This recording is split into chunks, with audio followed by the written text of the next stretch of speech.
Hi there, good morning.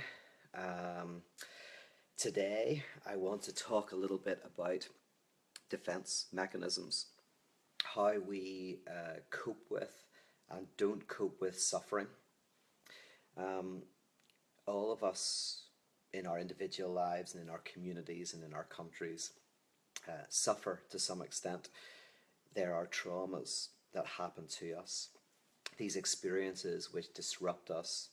And in previous Facebook Lives and in my books, I've talked a little bit about some of the ways in which we protect ourselves from the disruptions in our lives, from the doubt, the chaos. Um, but I thought I'd be more systematic today because I'm only, I threw out these defense mechanisms and I thought I would actually list 15 of them. Um, I thought that would be useful not only in your individual lives, but also as we think about our communities and our wider society. Because communities also use defense mechanisms to protect themselves from difficult things. Some people are saying good morning to me and keep telling me where you're from, put down comments, thoughts, etc. Now, one thing I should say in terms of defense mechanisms uh, is that nobody is free from them. And in fact, they're not bad things at all. They're very, very useful. They're there for a reason. There are some defenses that are better than others, and we're going to touch on that. The real problem with defense mechanisms is when you're suffering a lot, a defense comes in as a way of protecting yourself from the impact of that suffering. That's fantastic. But there is a point when the defense against the suffering begins to cause more suffering than that which is protecting you against. And it prevents you from mourning, it prevents you from looking at the issues and moving on. Some defenses, try to shut you down completely, and some defenses try to provide a certain calm in the storm of your life so that you can begin to look at things. And then there are some defenses that we use that actually take our suffering and our pain and are able to transfigure them, transform them into something positive. So we'll start with some of the more basic defense mechanisms and see if you can identify any that you use. Because actually, one of the reasons why it's good to know defenses is because sometimes naming your defense in and of itself can help you to kind of weaken its negative impact. Just the very fact of naming it, of being able to see it. Now, often it takes more than that, but we can't do everything in one Facebook Live. So we'll start with denial. Denial is one that we all know, I've talked about many times before. It's where you say you're not something that you are. The typical one is, of course, in alcoholism. We see denial often used by someone who says, I'm not an alcoholic. Now, the problem is somebody says, okay, well, I'm not an alcoholic. And I say I'm not an alcoholic, so is that denial? Someone says to me, you an alcoholic? And I say no. And you go like, well, hey, there's evidence of denial. And I say, I'm definitely not an alcoholic. And then you're like, well, that's definitely what an alcoholic would say. But denial is slightly different. Denial is when you deny something that nobody's asking you to deny. That's when you start to get a hint that denial is operating. Someone says, oh, listen, we're having a party at my house. There's not much alcohol. I'm going to go down and get some. I'm not an alcoholic or anything. And then you go, I didn't ask if you were an alcoholic. Why are you telling me you're not an alcoholic when I never asked? Or on Facebook and social media, if someone's always telling you something that you're not asking, they're always telling you how great their life is. Lots of photographs of sunsets and nice coffees and fantastic relationship. Now, one or two of those is fine. Someone just wanting to share with their friends a good time or a nice holiday. But if it's constant, it feels like the person is saying the opposite of what they are. Like they're not trying to lie to you. They're maybe trying to lie to themselves by saying always, no, no, no, no, my relationship's fine, my relationship's great, when nobody's actually asking. It's sometimes evidence that a certain form of denial is going on. The person is very happy. If someone keeps saying to you, I'm really happy, oh, I'm so happy, often they're not very happy. Or if someone keeps saying, "Oh, I've totally got over the desire to be a writer. I've totally got over the desire to, to have a family. Oh yeah, no, I don't want to do that at all." And they tell you that 7 times in an hour. It often says that they haven't got over that yet, but they're just not able to face it. So that's denial. Regression. Regression is an interesting one. Regression is when things are bad and tough, we regress to an earlier developmental phase. We might become clingy like a child would. We might become very dependent. Or I think also with regression, you could say you return to some of your childhood activities. You get into, comic books, buying toys. Again, there's nothing wrong with comic books. I read the odd comic book myself and all of that. But when you avoid or run away from your suffering by going back to some kind of more childlike activity from your past, that's often a sign that there's some difficulty in your life that you're trying to protect yourself from. Then, of course, there's acting out. Acting out is, at its most simple, it's when someone can't say I'm annoyed at you, so they throw a book at you, or they throw a dish at you, or they smash something.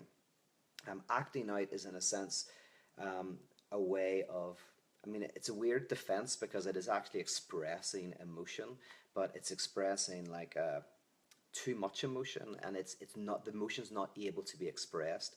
It's kind of like this cathartic explosion, but the cathartic explosion actually doesn't allow you to work things out. It makes you feel good. You go out and you smash things, you break things, but it doesn't allow you to process what's going on, put it into words, work it through. So acting out is a very, powerful thing. But like for children, a temper tantrum is a type of acting out. They're unable to process their emotions, and so it explodes. And then everything's fine.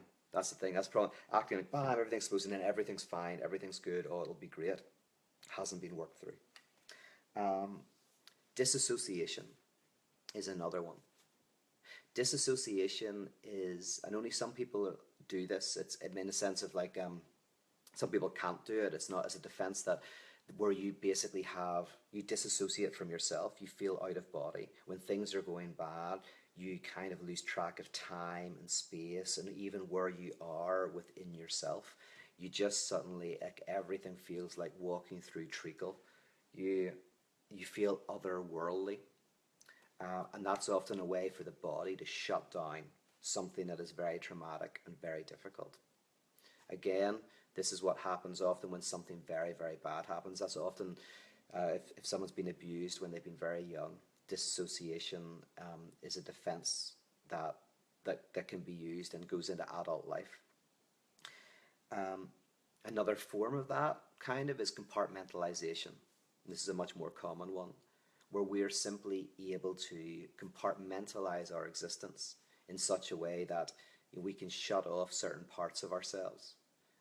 We can weirdly be very, very honest and yet like steal things from our friends, and weirdly kind of keep these two there because they're compartmentalized. We don't really kind of like face those parts of ourselves.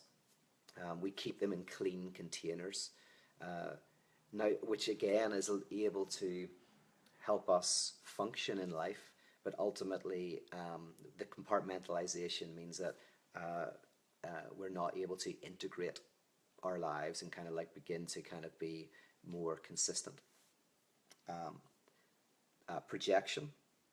Projection is where we take our inner pain, our inner struggles, and we're not able to face them, so we push them out and we put them onto somebody else, and we hate someone else, but actually the hatred is a hatred of a part of ourselves. We see this sometimes when people leave religion, for example.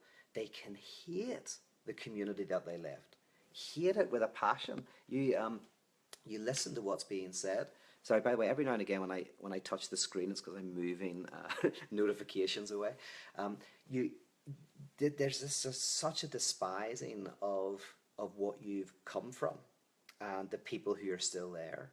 And sometimes you've got good reason to not like that. But in a sense, it often is a way of hating that part of yourself that you might not have actually worked through. So this hatred of the other is really a hatred of yourself that is projected out. Again, developmentally, this is when a child maybe says there's a monster under the bed. Their child is projecting their fear, anxiety, and dislikes outside themselves into something else or into a teddy bear or whatever, when really that is kind of within them. And then a final, more primitive defense mechanism is reaction formation.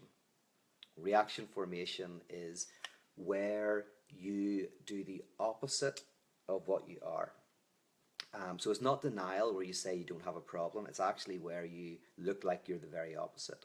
So for example, somebody might read apologetics all the time. They may be obsessed with kind of like, Josh McDowell, evidence that demands a verdict. And we think, oh my goodness, that's because they're so into certainty. But sometimes that can actually be the clothing that uncertainty and insecurity wears. So the very extreme is a sign of the opposite. Somebody goes out and they're always showing off about their great job, their great car, how much money they earn, and they seem so arrogant. Sometimes that arrogance can be the clothing that self-hatred and low self-esteem wears. And we all kind of know this, but we have to remind ourselves sometimes that when we present very strongly in one way, it can be a reaction formation against the other way. Okay, so there's 7 kind of more primitive defense mechanisms. So if I was sitting with you in your room, I go, is there any of those that you identify with in yourself? And you go, oh yeah, I kind of do that. Or in your community. A community can have reaction formation. A community can act out. A community can engage in denial. Now I want to look at a few other defense mechanisms that are, that allow for a little crack of light in our suffering. There is intellectualization. Intellectualization is where you avoid confronting some pain and some suffering in your life or your community through living here in your mind. So like a lot of people in the academy, they go into studying philosophy or physics or something like that because that's their way of avoiding confronting the chaos that's within the emotional life. You see this in extreme ways, and you see these movies about these great intellectual figures. They often play on that. You can they're terrible at relationships. They shut themselves off. They don't quite know how to feel and how to respond, how to react. So we see that in. I'm trying to think of what movies have come out recently that are like that. The Imitation Game. I think that kind of has the figure in that. Isn't that about? Oh, I should have done my research. It's the guy Turing, Alan Turing, I think, yeah, who kind of is acting in a slightly kind of Asperger's kind of way, an emotionally, distant kind of way. So that's intellectualization. There is also connected to that kind of rationalization. Rationalization is where it's not where you escape into the world of the intellect. Rationalization is where when terrible things happen, you find a way of interpreting it that protects you from looking at the difficult things. So in a relationship, it breaks down and you go, well, that person was terrible. They were always awful. They were out to get me. Right? So you're rationalizing, you're providing interpretation that gives meaning to the chaos, which is fine and good, but it also prevents you from actually working through the pain.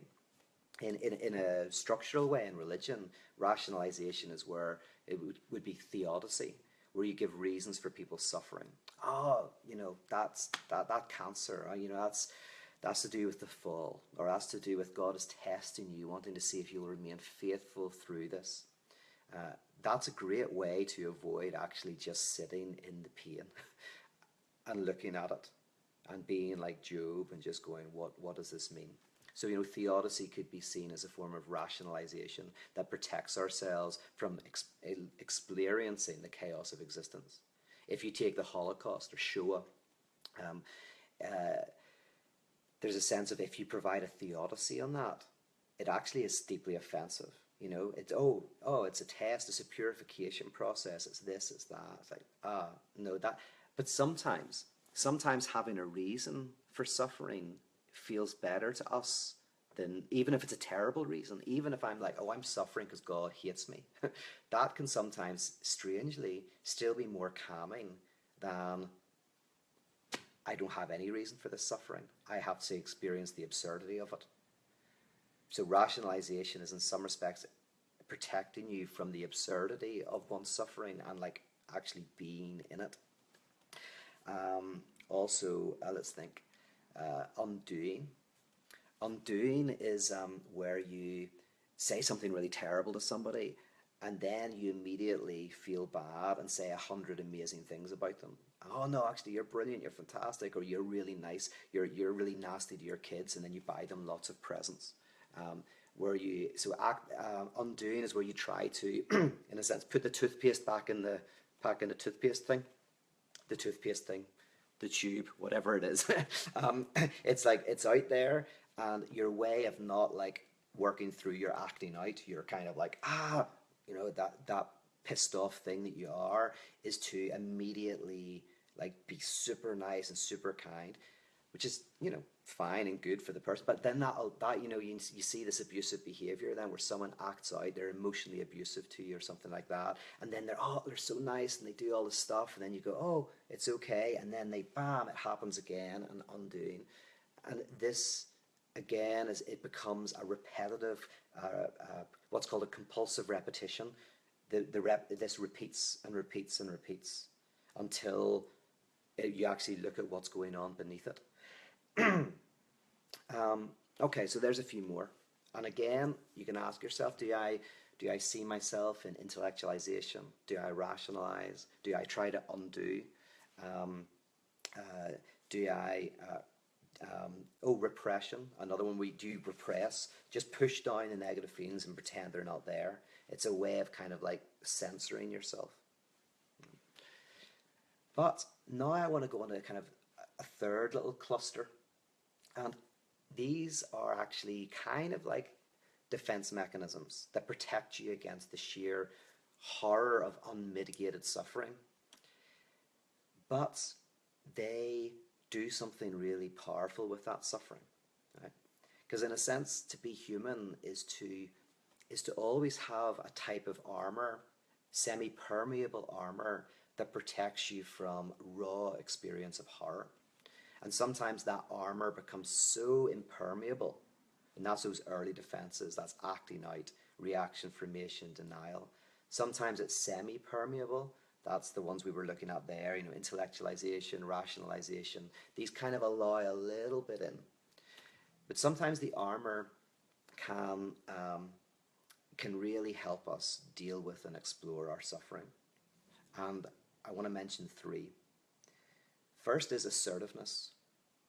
Assertiveness can be described as where you feel something painful, some attack on you, and instead of acting out or engaging in the other defenses or turning that inward against yourself, you're able to express yourself, express your dissatisfaction, express your anger, but in a way that is both clear, concise, controlled.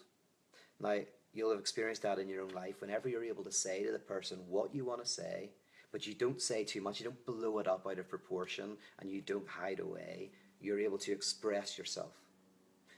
That can provide a certain way of working through that pain and robbing it of its sting. I actually just saw a Black Mirror episode last night which looked at this. It was an episode about social media and how we're all wanting to be liked. It's set kind of sometime in the near future where you rate everybody 1 to 5 stars, every interaction you have. And so everybody's super nice to each other, taking pictures of everything that looks, the beautiful sunsets, always trying to get the 5-star like. And as the episode goes on, someone's life begins to fall apart and they gradually have to learn how to express themselves. So it's really a really good episode about the defense of assertiveness. So I forget what it's called, but it's the first episode of season 3. The other one I want to look at is compensation. Compensation is where if you have a weakness, we all have weaknesses, you come to know your weaknesses. Maybe, you find social interaction very difficult. You find it very exhausting. You find small talk very, very difficult, right? All of that, so you find part and social situations, painful. Compensation is where you find a way of kind of, I suppose, in a sense, turning that, finding a strength, finding something that you come to, like, for, I suppose in that example, it would be, enjoying deep conversations, getting really going in a deep way into a person's life. You compensate by going, yeah, I am weak in that area. And I accept that. And actually, I acknowledge it. And I tell people, listen, the reason why I can't go to your party, it's not because I'm sick, or it's not because I've got anything else to do. I just really don't like parties. I'm really rubbish at them. But I would love to, for a couple of us to get together, come round to my house, and we'll chat about stuff. So what you do is you kind of acknowledge your weaknesses, and you compensate. You find a way. What's the strength in that? What can you kind of like concentrate on? And then the final one, which is I think my favorite one, is sublimation. Sublimation is where you take your suffering and your pain and you're able to turn it into something beautiful and good. Well, a better way to say it would be if you make it into fuel. You take the shit and you make it into a type of fuel that generates transformation.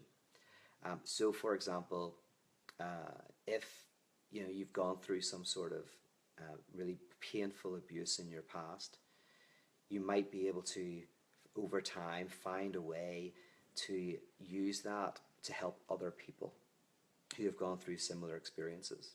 Now that's difficult because in one sense you have to have a lot of healing in order to be able to do that well. It's very difficult. Or you might be able to take your life experiences and put it into music, into art, into writing. That's a form of sublimation because this pain of, say, a breakup, a devastating divorce that's just cut through you like a searing knife. Then you write it into a song. And in a sense, oh, do you feel great as a result of it? No. No, you might feel better. You don't feel amazing. You still got the suffering and the pain. It doesn't magically go away, but you've given something beautiful to me and to other people. And you have, in a sense, maybe helped me touch some of those parts of my life through listening to your song. It helps me to heal.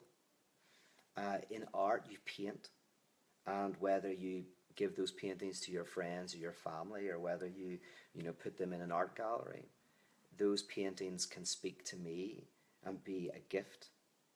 And in that, I do think you again rob the weight of that yoke. You lighten that burden on your shoulders. Yes, you've still got a yoke on your shoulders, but it's lightened. And you can get this pleasure from seeing how you've been able to put that into something useful and beautiful and good. So that's 15 defense mechanisms. It's really great to be able to think about which ones you use in your life, how they've benefited you, and how they have maybe held you back.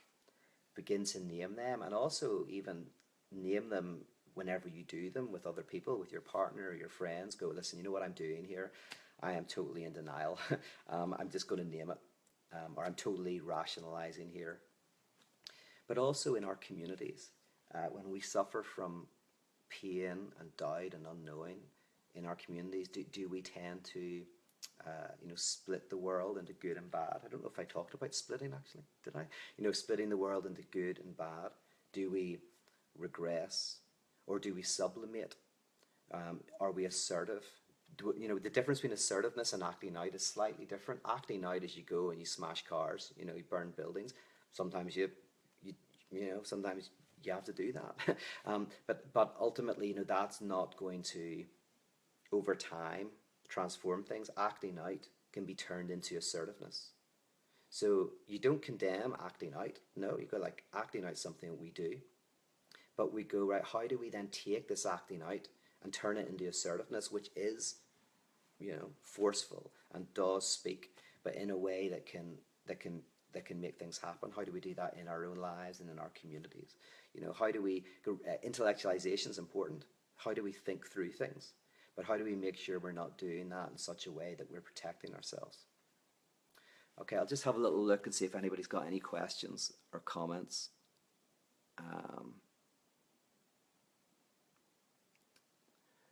Let's see. Oh, sometimes I don't answer questions because I just don't see the comments until after I've logged out. That happens loads. I log out and then I go, oh, there's a great question. I don't know whether that's because you're actually asking it slightly after I've logged out or if I'm just missing it. But if you ask a good question and you wonder why I haven't even acknowledged it, it might be because I don't like you, because you're not very likable people, but it also might be because I didn't see it. There's Adam. Pete, do you have personal experience discovering any of these defense mechanisms in your own life? Yeah, good. Let me think of an example of when I have engaged in one of these. I mean, it's not I'm thinking because there's so few. I mean, this is stuff we do all the time. I mean, maybe a simple one might be kind of intellectualization. I mean, I went into philosophy. I went into the academic, not quite late on in my life, actually. I didn't do any of that till I was in my 20s. But I think maybe that's one way I kind of notice that I try to cope with or avoid coping with certain struggles.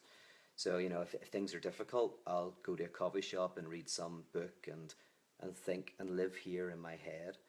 And part of acknowledging that is not because I noticed it directly, but indirectly. You look around and there's books everywhere in my house. These books actually aren't mine, just in case you're looking at what books are behind me. This is my housemate. He's very into Rudolf Steiner. So I've got lots of. So in the future, if anybody's looking at this and going, right, what's Pete into?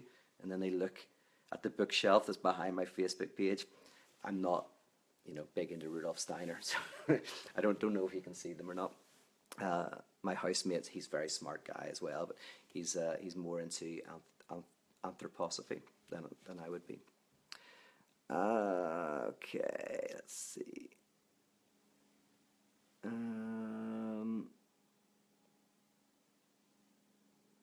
Yeah, I've got a good. I cannot pronounce your name. Sorry, because I'm from Ireland. And Essenji, is that correct? I don't know. Please forgive me if that's not. But it says I'm sure we're all addicts. Every last one of us has something we can't cope with, and have something that can numb us while we're not coping. Absolutely, that's it. Like, I don't want anybody to listen to this and go, I'm saying that these defenses are bad, or there's a way beyond them. In fact, in one sense, I want to say there's no beyond. There is no unmitigated experience of reality outside ways to mold it, protect it, interpret it. So yeah, you're absolutely right. I don't think there's any exception. We fantasize there are exceptions. This is what's called the non-castrated other. The non-castrated other is this fantasy other who has got everything. They're happy, they're content, they're whole, and they're complete. And it's like whenever you break up with someone and you fantasize that they're having a great time, they're enjoying themselves, they're partying, while you're, collecting urine and balls and have a tinfoil hat on, right, crying in the corner. It's this fantasy of the other who doesn't need defenses, who's just having a ball. But in a sense, struggle, there is, as Freud says, there's the traumas that happen to us, but there is the trauma that is us. There's two. So there's the trauma that is being human, a universal trauma, and then there are traumas that take place that happen to us, and depending on how you're brought up and your experience of life, there can be more or less. Interestingly, the difference between parotheology that I do and psychoanalysis, one of the differences is that psychoanalysis primarily focuses on the traumas that happen to us. That's what gets you into the room. And then they indirectly help you look at the trauma that is us, that is to be being human. Whereas in paratheology, I concentrate on the universal trauma that is being human, and that only indirectly touches on the traumas that each of us face in our lives. But yeah, no, I love that. We're all addicts. Every last one of us has something we can't cope with and have something that can numb us while we're not coping. And if you go back and you listen to this Facebook, the first 7 defense mechanisms I mentioned are more primal. So they're less useful in helping us work through our traumas, and the ones that I kind of were covering at the end were ones that are more helpful. So if we can get to assertiveness, sublimation, and compensation, we're doing good. But we'll never do that completely. All right, let's see. Joshua, with upcoming holidays and encountering the estranged family relationships, how do we be like Job? I guess, yeah, that's right. Thanksgiving is happening soon. I love Thanksgiving, by the way. I think it's a great holiday. I mean, I know I'm talking about kind of how I've experienced it rather than what it means, actually. But in that, I've been invited by very kind families. Every year I get invitations to be with people I don't even really know, to enjoy a great meal. There's no financial side of it, buying presents and all of that. It's very good. But I know for a lot of people it's very traumatic because you go back with your family and then you have to try to avoid talking about politics and religion and all of that kind of stuff. So yeah, I guess the holidays are a season when our defense mechanisms are up. So just keep an eye on it. That's a good thing. Yeah, see, on Thanksgiving, you'll find out what your defense mechanisms are. Let's see. Oh yeah, Adam says Brené Brown talks about vulnerability. Do you see vulnerability playing a role in discovering our defense mechanisms? Yeah, absolutely. I mean, part of vulnerability is admitting to yourself your defenses. I mean, the more we close ourselves down, pretend everything's fine, the less we're going to discover those defenses, the more we engage in these repressions, these defenses, and then the more we have symptoms. I mean, the problem with defense mechanisms, sometimes it's not that they're a problem, it's that they create more suffering than they fix over time. So they create symptoms, and the symptoms become a real place of destruction in our lives and in the lives of other people. So yeah, to be vulnerable, I guess, in some respects, is to take a breath, step back, and be honest about yourself. And to do that, you have to have a certain amount of grace for yourself and for other people. So a certain amount of it's okay. I'm not going to judge myself. I'm not going to judge other people here. I'm just going to let these defenses speak. I'm just going to become aware of them. I'm going to ask why they're there and what they're covering over. I could do this all day, but I can't because you've got other things to do. You probably have more important things than this.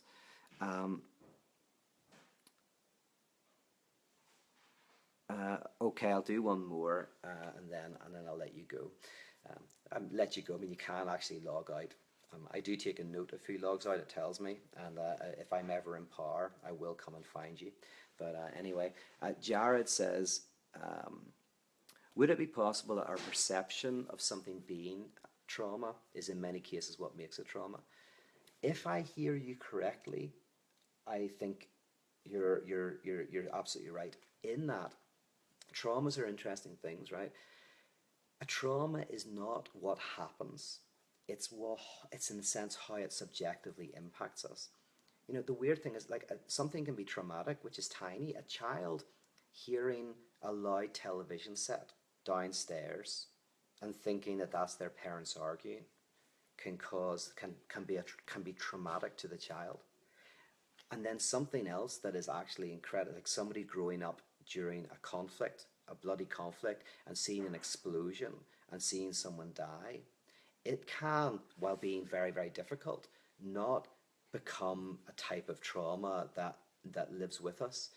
So it's interesting how it requires something objective, something out in the world happens, but it has to have a subjective anchor in us. It has to couple with something subjectively in us for it to become a trauma, rather than either an inconsequential thing or a bad thing or whatever it is. If it's purely an objective and it hasn't coupled with something within you, then it's not is not a trauma. So if Jared, if what you're saying is in some sense, your subjectivity has to be invested in some way in what happens objectively, then yes, it's not. You cannot say that an act is going to be traumatic for everybody. It's you know, I grew up in, I say, in a conflict and, you know, in a violent time, and some of us, while it was difficult and painful, it wasn't something that was a source of trauma, and for others it was. Yeah, that's cool. All right, thank you for bearing with me on my Facebook Live things. I'm going to be taking a break, not from these. I'm going to keep doing it, but I'm going back to Ireland soon. I'm looking forward to that. Jay Baker's going to come with me, going to do an event back in my hometown of Belfast. And then I'm going to be in 2017, hitting the road. I'm going to be doing some more events in LA, going to be traveling around. So I hope you can join me for some of those events and whatever. So have a great day, and I'll talk to you again soon. Bye bye.